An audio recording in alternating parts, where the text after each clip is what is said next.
5장 말씀은 예수님께서 제자들을 부르시는 장면을 기록하고 있습니다.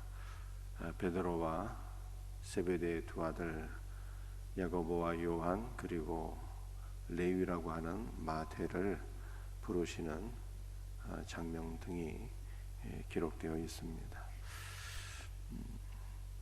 예수님께서 특별히 시몬을 부르시는 이 장면이 누가복음 5장 초반부에 나와 있는데요. 함께 말씀을 나누도록 하겠습니다.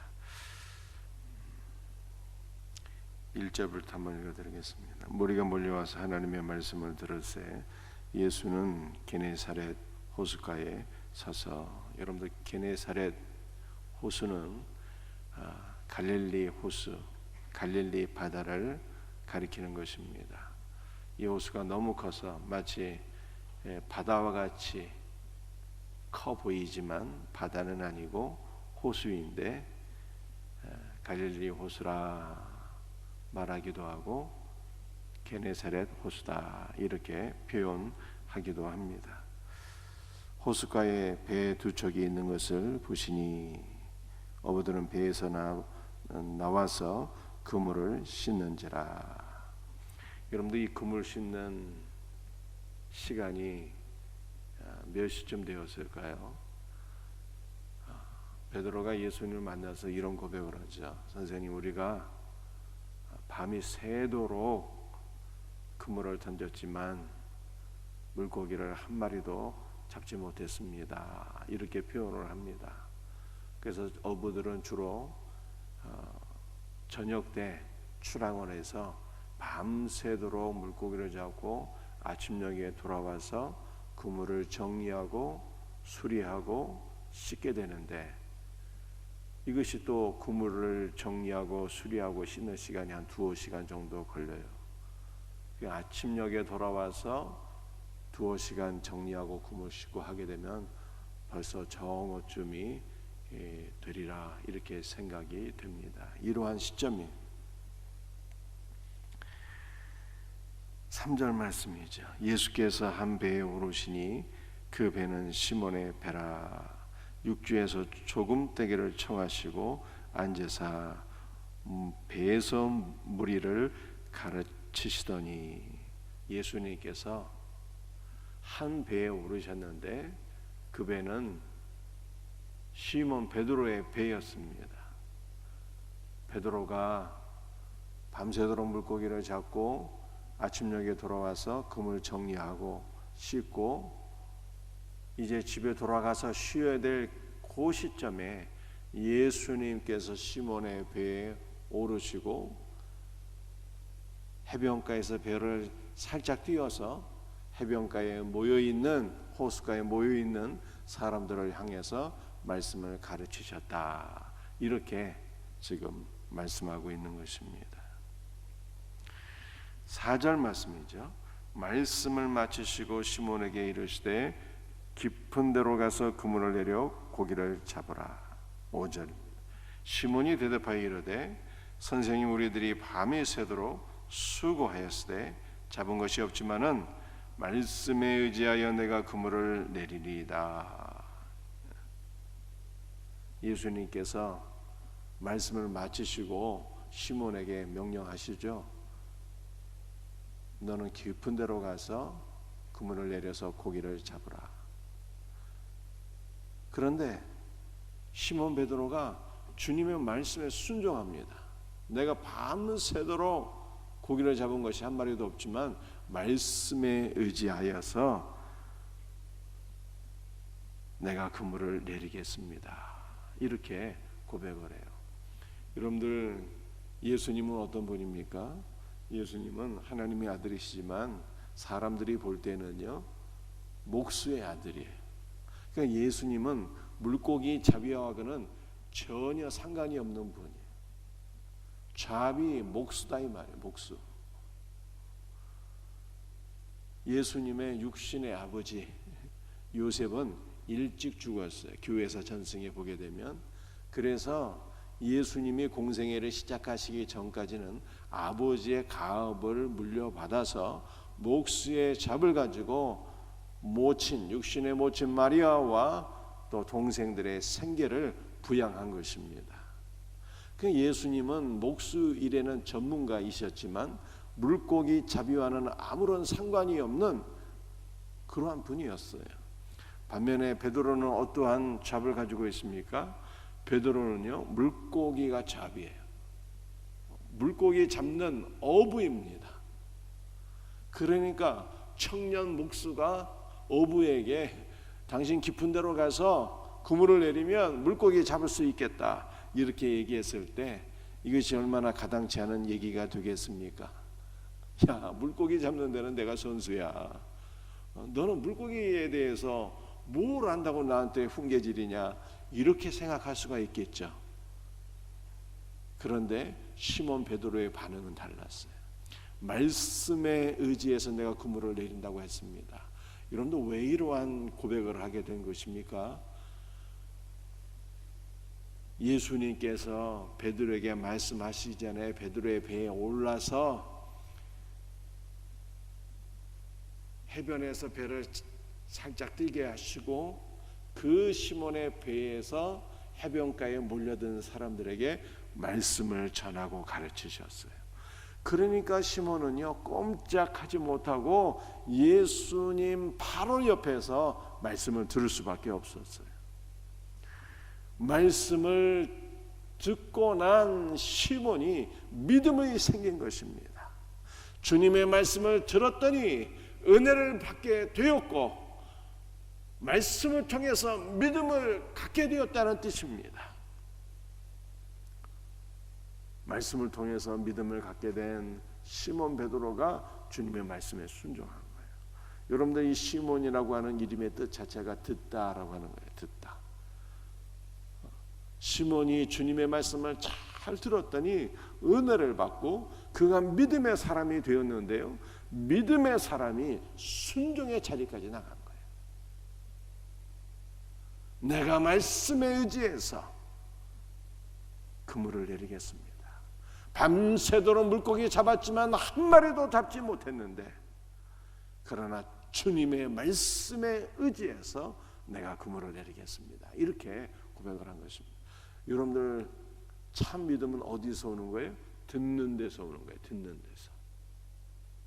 들었더니 은혜를 받고 믿음의 사람이 되었고요.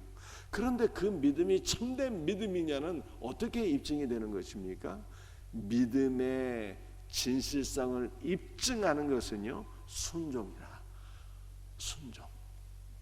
베드로는 깊은 데로 가서 그물을 내림으로써 그의 믿음이 진실함을 입증하게 되었어요. 그러니까 들음과 믿음과 순종과의 관계를 성경이 이렇게 보여주고 있는 거예요. 참 믿음은 어디서 온다? 들음에서 오고 믿음은 들음에서 온다. 근데 그 믿음이 참된 믿음이라고 하는 것을 어떻게 입증할 수 있겠느냐? 그건 바로 순종이다. 성이 이렇게 말씀하고 있습니다. 근데 그렇게 순종했어요. 6절 말씀입니다. 그렇게 하니 고기를 잡은 것이 심이 많아 그물이 끊어지는지라. 주님의 말씀에 의지해서 그물을 내렸더니 놀라운 기적이 일어나게 되었습니다.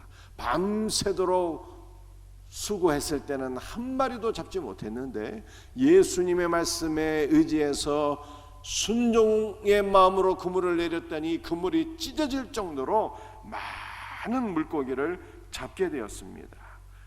얼마나 많은 물고기를 잡았는가 7절에 이렇게 표현하고 있어요. 이에 다른 배에 있는 동무들에게 손짓하여 와서 도와달라 하니 그들이 와서 2배의 채움에 잠기게 되었더라.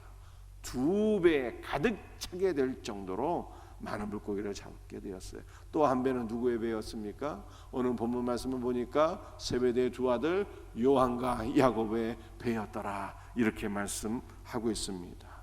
8절 말씀이죠. 시몬 베드로가 이를 보고 예수의 무릎 아래에 엎드려 이르되 주여 나를 떠나소서 나는 죄인으로소이다. 자, 순서를 다시 한번 살펴볼까요? 주님의 말씀을 들었더니 은혜를 받아서 믿음의 사람이 되었고, 그가 믿음의 사람이 되었더니 믿음에 기초한 순종을 하게 되었고, 주님의 말씀에 순종하였더니 2배 가득 찰 정도로 많은 물고기를 잡게 되었고, 주님의 능력을 경험한 결과 베드로는 자신이 죄인인 것을 깊이 깨닫게 되었어요. 말씀을 듣고 믿음의 사람이 되었습니다. 믿음에 기초한 순종을 하게 되었습니다. 순종의 결과 주님의 능력, 주님의 기적을 체험하게 되었습니다. 그랬더니 주님의 그 능력 앞에 자신은 죄인인 것을 깨닫게 되었어요. 오늘 본문에 나타난 주님은 어떤 분이십니까? 말씀을 통해서 은혜를 주시는 주님이죠. 오늘 본문에 나타난 주님은 어떤 분이십니까? 인간의 생사화복을 주관하시는 전능하신 하나님인 거예요. 우리의 삶을 실패로 이끌기도 하시고, 우리의 삶을 만선의 복으로 성공으로 이끄시는 분이기도 하시고, 우리의 생사화복을 주관하시는 하나님이시다 이 말이에요. 그 전능하신 하나님 앞에 베드로가 선 결과 그는 하나님 앞에서 자신이 죄인인 것을 깨닫게 되었어요. 그래서 주님께 이렇게 고백을 했습니다. 주여, 나는 죄인으로서이다. 나를 떠나 가소서. 여러분들, 베드로가 자신을 준이 죄인으로 깨닫고 고백했다는 것은 예수님을 누구라고 인식했다는 뜻입니까? 예수님을 나의 생사화복을 주관하시는 전능하신 하나님뿐만 아니라 베드로가 자신을 죄인으로 고백한 것은 예수님께서 나의 구원자가 되신다라고 고백한 거예요. 믿음이 더욱더 성장하게 되는 거예요. 참 믿음은 순종을 가져오고, 참 믿음은 자신이 죄인인 것을 깨닫게 되고, 참 믿음은 예수님을 구원자로 믿고 고백하는 거예요. 그랬더니 예수님께서 베드로에게 뭐라고 말씀하십니까? 10절입니다. 세베대의 아들로서 시몬의 동업자인 야고보와 요한도 놀랐음이라. 예수께서 시몬에게 이르시되 무서워하지 말라. 이제후로는 내가 사람을 취하리라 하시니 그들이 베드로를 육지에 대고 모든 것을 버려두고 예수를 따르니라. 베드로가 주여, 나는 죄인으로서이다 이 고백을 하게 되었을 때, 이 고백은 주여, 당신은 나의 구원자이십니다, 이 고백이잖아요. 이 고백을 하게 되었을 때 예수님께서 베드로를 축복하시고, 이후로는 내가 사람을 낚는 어부가 되리라 말씀하시고, 이때로부터 베드로가 주님을 따르게 되었더라 이렇게 말씀하고 있어요. 여러분들, 우리 모두는 사람을 낚는 어부로 주님께서 우리를 부르신 것입니다. 영혼을 구원하는 전도자로 주님께서 저와 여러분을 부르신 것입니다. 우리는 어떻게 한 영혼을 구원하는 전도자가 될 수 있겠습니까? 오늘 말씀의 순서가 중요해요. 말씀을 잘 듣고 은혜를 받아야 돼요. 우리가 믿음의 사람이 되어야 됩니다. 우리의 믿음은 순종의 자리까지 나갈 수 있어야 됩니다. 순종의 자리까지 나가게 되면 더 큰 은혜를 받게 돼요. 자신이 죄인인 것을 날마다 더 깊이 깨닫게 되고, 나를 죄에서 구원하실 분은 오직 예수님인 것을 깨닫고 고백하게 되고, 주님에 대한 믿음이 이처럼 날마다 새로워지고 성장하게 될 때 우리는 사람을 낚는 어부로 예수님께 쓰임받게 된다라고 하는 것을 성경이 말씀하고 있습니다. 이와 같은 은혜가 우리 모두에게 있기를 주 예수의 이름으로 축복합니다. 기도하시겠습니다.